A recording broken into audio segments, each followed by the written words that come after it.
الترزي بتاع الفتاوي اللي جنبنا يا جماعه بدل ما يخيط الجلابيه صح خيط ليته، وجعته، حرقته، شيطته. يا جدعان حد يلحقنا يا جدعان، البوصله عند الشيخ حاتم الحويني فوتت. لا دي مش فوتت، دي عملت اعاده ضبط مصنع بس على وضعيه الترزي الشاطر اللي بيفصل الدين على مقاس اللحظه. احلى ترزي ده ولا ايه؟ الشيخ حاتم يا جماعه زعلان خالص، الراجل زعلان قوي من الحكام العرب. لا مش الحكام بتوع الكوره، الحكام اللي بيرقصوا العرب. بيقول لك عشان مش واقفين كتف بكتف مع مين بقى؟ مع ايران يا ابن المرأة الوزه. ايوه يا ام فاطمه والله زي ما بقول لك كده يا اختي، ايران انت سمعتي صح، اللي هي كان بيقول عليها الروافض، اللي هي الروافض كفالة الشر يعني، واللي كان قايل عليه في قاموسه من 14 سنه. هو بينسى برضه الراجل، برضه الزهايمر برضه ليه سنه، ممكن يكون قاعد على الابره غصب عنه وهو بيخيط الجلابيه. فاكرين لما كان بيقول بشار والفرس بيسبحوا اهل السنه في سوريا؟ فاكرين لما كانت الثوره السوريه كانت حرب وجود ضد الشيعه؟ فجاه كده يقوم يفصل لنا تعريضه جديده الشيخ الحويني ويقول لك ايران بقت هي القبله اللي لازم ندافع عنها. ده ايه التحول الجامد ده؟ لا اتطورت ايه، خلاص ما بقتش بتخيط جلاليب وجاي تخيط فينا احنا؟ الراجل ده محتاج عمليه تجميل سياسيه، دي اكيد مش مجرد تويته عاديه اللي انت منزلها والهبده دي. لا واتقل بقى، تعالى خد التقيله بقى. شوف الترزي قصقص الدين على مقاسه ازاي. بيقول لك بيستشهد بمقوله سيدنا عمر بن الخطاب رضي الله عنه، قال لك نحن قوم اعزنا الله بالاسلام. يا شيخ تومه يا جامد، يعني انت بتستشهد بكلام الفاروق عشان تدعم الناس اللي سبوا الفاروق؟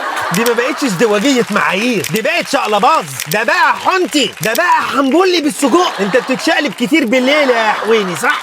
بتتشاقى صح؟ انت بتتشاقى، الحكايه واضحه. المهم مش مين المظلوم ومين الظالم، المهم ازاي اخبط في الحكام العرب عشان انا جالي جرى. لو ايران عدوه للحكام حبيبتي وام عيالي هفصل لك حاجه عنب على مزاجك. لو ايران حليفه الحكام العرب، يا بنت الكلب يا ايران يا سفله يا قليله الربايه، هجوم على ايران فتبقى عدوتنا. الدين هنا عند الشيخ الحويني اسك بيموت حسب المصلحه والهوى، وانا الهوى هوايا اخبط في حكام العرب اللي معايا. في اي دوله كده ابجيني تلاقيني امضاء الحويني. فنصيحه بقى يا شيخ حاتم، المره الجايه بعد اذن حضرتك وانت بتفصل فتوى جديده ابقى راعي ان في اختراع، يعني على ما اعتقد اخترعوه كده اسمه ارشيف، والناس ما بتنساش، خصوصا الشيوخ الخواجات اللي زيك. ولا هي العزه ما بتجيش غير لما تكون ضد مصلحه بلدك. يا امه ضحكت من تناقضات ترزيتها الامم.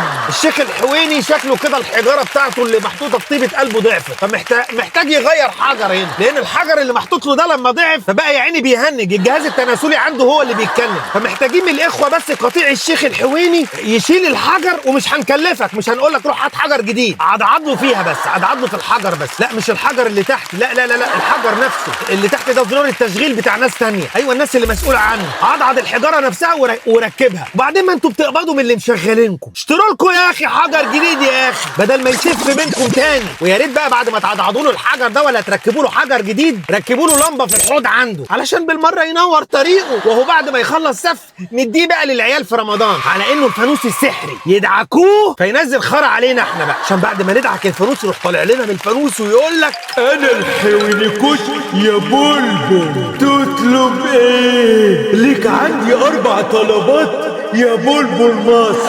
فطيب يا سيدي شكرا. ال4 طلبات عايز لايك وكومنت واشتراكك في القناه وشيروها له.